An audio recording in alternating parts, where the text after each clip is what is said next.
और इसी ट्रेन से मैं जाने वाला हूँ आपका हो ची मिन्ह से बिन हुआ। देखने में मुझे ठीक लग रही है, बाकी आपको अंदर से भी बताऊँगा कि इसका जो कम्फर्ट है और वो किस तरीके का है और इसके अंदर क्या क्या फैसिलिटीज़ है और इंडियन जो ट्रेन है उसकी कंपैरिजन में ये कैसी है। हेलो दोस्तों, मैं हूं आपका दोस्त रजनीश और एक बार फिर से आपका स्वागत है एक और नई वीडियो में। और इस वक्त मैं हूं आपका हो ची मिन्ह शहर वियतनाम में और यहाँ की जो वाइब्स है बहुत ही अमेजिंग है। लेकिन यहाँ पे एक प्रॉब्लम क्या है, यहाँ पे ह्यूमिडिटी थोड़ी ज़्यादा है। तो आज की इस वीडियो में मैं आपको बताने वाला हूँ कि जो वियतनाम की जो ट्रेन्स है वो किस तरीके की होती हैं। तो आज हम वियतनाम की ट्रेन्स का पूरा एक्सपीरियंस लेने वाले हैं कि वो कंफर्टेबल है या नहीं है और वो इंडिया के कंपेयर में कहाँ स्टैंड करती है, मतलब बेटर है या सस्ती है, या मतलब बेटर है या बेकार है, और किस तरीके का एक्सपीरियंस होने वाला है मैं आपको पूरा मैं शेयर करूँगा। अब इस वक्त मैं हो ची मिन्ह में और एक यहाँ से थोड़ी सी दूर एक टाउन है बिन हुआ, तो मैं वहाँ पर जाने वाला हूँ और मैं आपको पूरा एक्सपीरियंस इस वीडियो में शेयर करूंगा आपके साथ कि जो मेरा एक्सपीरियंस है वो किस तरीके का रहेगा। तो अभी मैंने यहाँ से टैक्सी ली है ग्रैब, जिसकी कॉस्ट मुझे पड़ी है 35,000 वियतनामी डोंग, जिसका मतलब हुआ मुझे लगभग 115-20 रुपये की पड़ी है। थोड़ा टाइम का मेरे पास कांस्टेंट है तो इसलिए मैं बाय वॉक भी जा सकता था क्योंकि 3 किलोमीटर ही है, लेकिन टाइम की मेरे पास कमी है तो इसकी वजह से मैं अभी ग्रैब यूज़ कर रहा हूँ। और तब तक के लिए चलते रेलवे स्टेशन पर, तब तक के लिए मैं आपको जो पीछे का जो व्यू है उसको मैं दिखाता हूँ।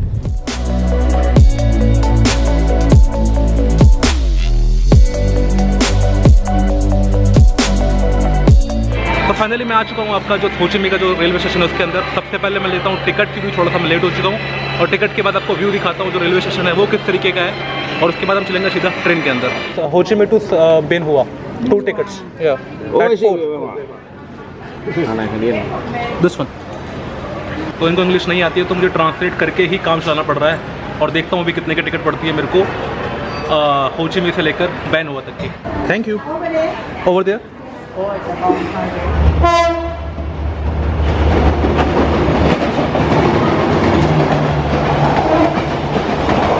तो फाइनली मुझे टिकट मिल चुकी है और इसकी मुझे कॉस्ट पड़ी है आपकी 60,000 वियतनामी डोंग, जिसका मतलब हुआ 200 रुपये के आसपास। कुछ महंगी नहीं है, लेकिन मैं ट्रैवल भी काफ़ी ज़्यादा दूर नहीं कर रहा हूँ, हो ची मिन्ह के सैटेलाइट टाउन में जा रहा हूँ। तो आपको ट्रेन दिखाता हूँ, ट्रेन किस तरीके की है आपकी, और उसके बाद मैं दिखाऊंगा आपका अंदर से जो मेरा एक्सपीरियंस है वो किस तरीके का होने वाला है वियतनामीज ट्रेन का, और उसके बाद कंपेयर भी करेंगे कि इंडियन ट्रेन से ये कितना बेहतर है या ख़राब है। और जो मैंने ये सीटिंग ली है ये आपकी 2nd क्लास स्लीपर सीटिंग है विद AC। तो आपको मैं हाई भी नहीं ली है, मैंने लो भी नहीं ली है, मिडिल क्लास ली है जिसमें मोस्टली लोग तो सफ़र करते हैं, तो उसका मैं आपको रिव्यू देने वाला हूँ। तो चलिए चलते हैं ट्रेन के अंदर।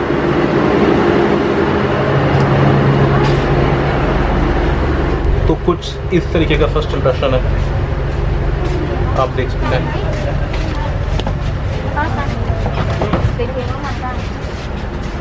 तो भाई कुछ इस तरीके की ट्रेन है, मेरे पीछे देख सकते हो भाई। 2nd क्लास के हिसाब से अच्छी खासी है, कंफर्टेबल लग रही है मुझे तो। और आपको मैं बेड दिखाता हूँ यहाँ पे, बेड किस तरीके के हैं। तो कुछ इस तरीके के बेड है यहाँ पे, मुझे बेड भी कंफर्टेबल लग रहे हैं यार। और लाइटिंग भी आपका एम्बियंस है पूरा दे रही है आपका, ये देखिए। तो भाई कंफर्ट के हिसाब से मुझे तो ठीक ही लग रही है। बाकी आपको और भी दिखाता हूँ कि इसके अंदर ट्रेन के अंदर और क्या क्या है, और आपको बाहर के जो सीन्स है वो भी मैं दिखाता रहूँगा साथ के साथ ही। तो फाइनली जो है वो हमारी ट्रेन यहाँ से डिपार्ट कर चुकी है आपका बिन हुआ के लिए। और यहाँ पे जो एक चीज़ बताता हूँ, यहाँ पे खाने के लिए आपको स्पेशल टेबल भी दे रखा है, even 2nd class sleeper train में भी। एंड आई थिंक इससे बेटर ऑप्शन क्या हो सकता है। मैं आपको दिखाता हूँ यहाँ पे खाने के लिए किस तरीके से रखा हुआ है। तो इस तरीके से अगर आपकी लंबी जर्नी है तो यहाँ पे आप रिलैक्स भी कर सकते हैं, खाना पीना हो कुछ भी तो ड्रिंक्स वगैरह आप यहाँ पे ले सकते हैं। एंड आई थिंक ये काफ़ी एक अच्छा उसमें एडिशन ऐड करा हुआ है। भाई साउंड खतरनाक कर रही है ट्रेन, कसम से पूरी हिलती हुई जा रही है। मुझे लगा था कि कब स्मूथ होगी, देखने से अंदर से लुक वगैरह ठीक लग रही थी, तो मुझे लगा कब स्मूथ चलेगी, लेकिन पूरी डगमगाती हुई जा रही है। तो आपको बाहर से दिखाता हूँ, बाहर से जो व्यू है आपका वो कैसा आ रहा है।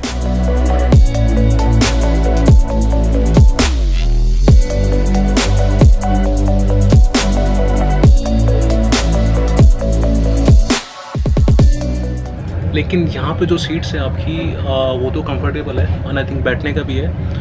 लेकिन थोड़ी सी एक कमी क्या कर रह गई है ट्रेन में आपकी, जो यहाँ की जो विंडोज़ है वो एक तो डबल विंडोज़ है, अंदर से भी है और आपकी बाहर से भी है।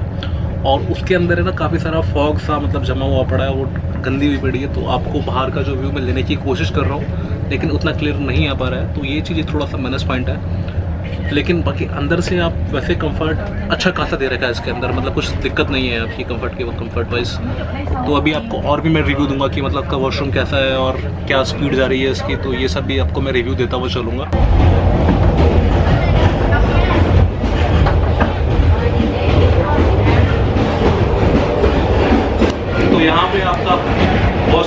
है और कंडीशन भाई ज़बरदस्त है। मन देख के ना मन खुश हो गया। मतलब आप यहाँ से आराम से मुँह धो सकते हैं, फ्रेश हो सकते हैं, ब्रश भी कर सकते हैं। भाई वॉश बेसिन साफ है आपका, ये देख के वही मज़ा आ गया। मैं आपको दिखाता हूँ कैसा है। ये देखिए कुछ इस तरीके का वॉश बेसिन है यहाँ पे, एंड पूरा लग्जरी तो नहीं है लेकिन ये सेकंड क्लास स्लीपर के हिसाब से मुझे तो अच्छा खासा लगा, ठीक लगा मुझे। और डस्टबिन का भी यहाँ पे अलग से स्पेस दे रखा है। आप डस्टबिन भी मतलब आराम से कूड़ा कचरा वो डाल सकते हैं। इंडिया में भी अब काफ़ी ट्रेन बेटर हो चुकी है, लेकिन यहाँ पे भी आपकी सेकंड क्लास स्लीपर भी ठीक ठाक है। तो आप एक बार तो ट्राई कर ही सकते हैं वियतनाम की ट्रेन।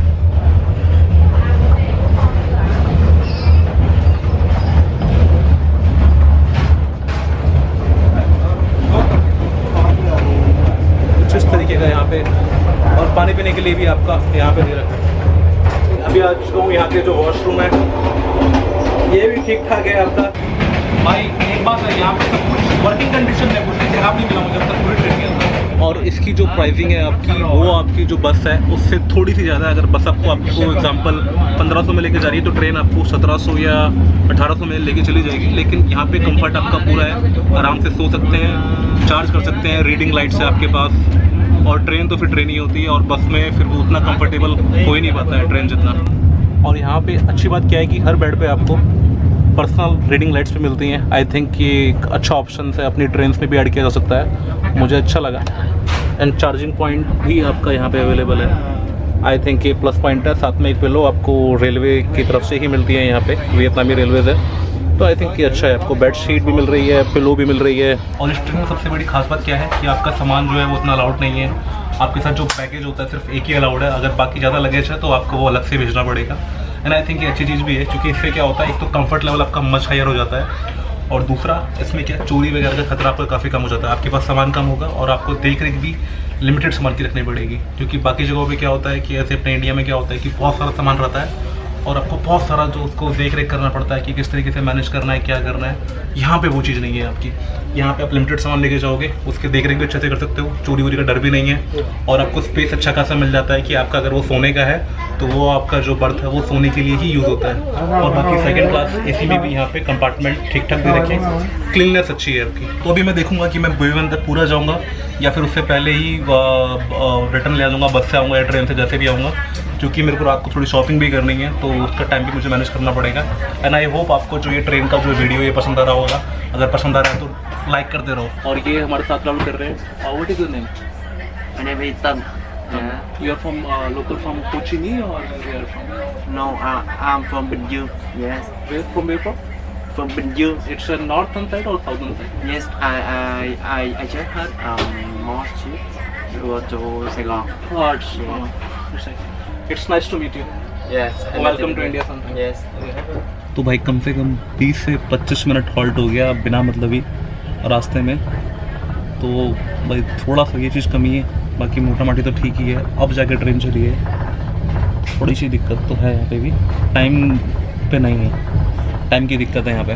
तो अभी जो मेरा स्टेशन है वो सिर्फ 4 किलोमीटर ही रह गया है, और 4 किलोमीटर आई थिंक ये मुश्किल से मुश्किल आपका 5 मिनट लगाएगी जहाँ तक पहुँच कवर करने में।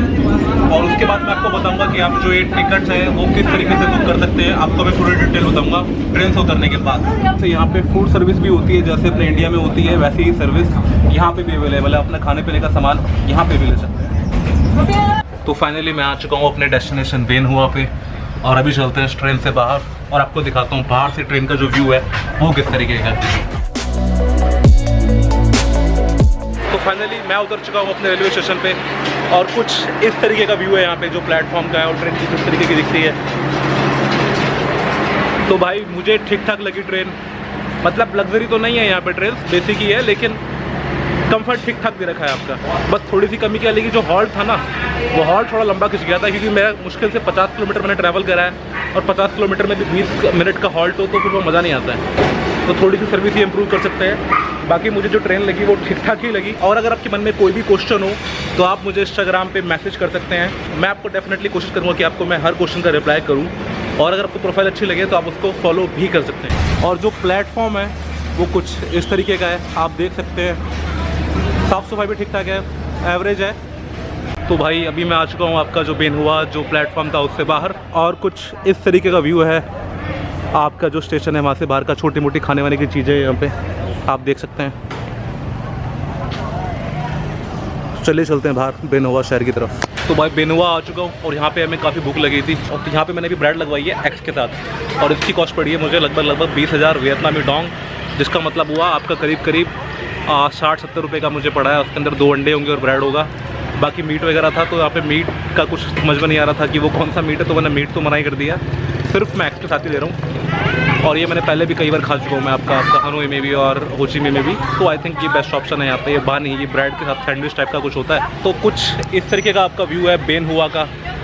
एक सेटेलाइट टाउन है, जैसे आपका दिल्ली से नोएडा गुड़गांव होता है, तो उस तरीके से ये आपका सेटेलाइट टाउन है। और आपको सबसे इंपॉर्टेंट बात मैं बताना भूल गया था, आपको मैं ये बताता हूँ कि यहाँ की टिकट आप जो ट्रेन की है वो किस तरीके से बुक कर सकते हैं। आपके पास 2-3 ऑप्शन है। एक पहला ऑप्शन है यहाँ की जो लोकल जो वेबसाइट है आपकी गवर्नमेंट की, वहाँ से भी बुक कर सकते हैं, लेकिन वहाँ पे ऑप्शन नहीं था ट्रांसलेट करने का वियतनामी से इंग्लिश में, तो वो तो ट्रांसलेट नहीं हो पा रही थी, तो वहाँ से तो मैं बुक नहीं कर पा रहा था, क्योंकि ट्रांसलेट होने के बाद भी वो प्रॉपर ट्रांसलेट हो ही नहीं पा रहा था, वो मतलब अजीब तरीके से ट्रांसलेट हो रहा था। और दूसरा ऑप्शन है आपके पास travelgoasia.com, यहाँ से भी आप बुक कर सकते हैं, लेकिन इसके अंदर क्या है कि उनका अपना कमीशन होता है और जो प्राइसिंग वो है ऑलमोस्ट डबल हो जा रही है। तो सबसे सस्ता ऑप्शन आपके पास यही बचता है कि अगर आप लंबे रूट के लिए जा रहे हो तो आप 4-5 घंटे पहले आके यहाँ पे बुक मार दो टिकट, और शॉर्ट रूट के लिए हो तो आप 1 घंटे पहले भी आके यहाँ पे आके अपनी जो टिकट्स है उसको बुक कर सकते हैं। और ट्रेन यहाँ पे क्वालिटी वाइज ठीक ठाक है, लंबे रूट में भी आराम से कंफर्टेबल जा सकते हैं। बस भी ठीक ठाक है वैसे तो यहाँ पे, लेकिन बस में सबसे बड़ी दिक्कत क्या है, उसकी सीट है वो छोटी सी है, कंजस्टेड होती है, तो वहाँ पे वो कंफर्ट आपका खत्म हो जाता है। ट्रेन की जो मैंने सीट्स देखी आपकी जो स्लीपर क्लास की थी वो भी अच्छी खासी ठीक ठाक थी यार। और अगर आपको वीडियो पसंद आई हो तो इसको लाइक करिए, शेयर कर लिया, सब्सक्राइब करिए, और अगर आपके मन में कोई भी क्वेश्चन हो तो आप मुझे इंस्टाग्राम पे पूछ ही सकते हैं। और अब हम मिलेंगे नेक्स्ट वीडियो में, तब तक के लिए गुड बाय दोस्तों।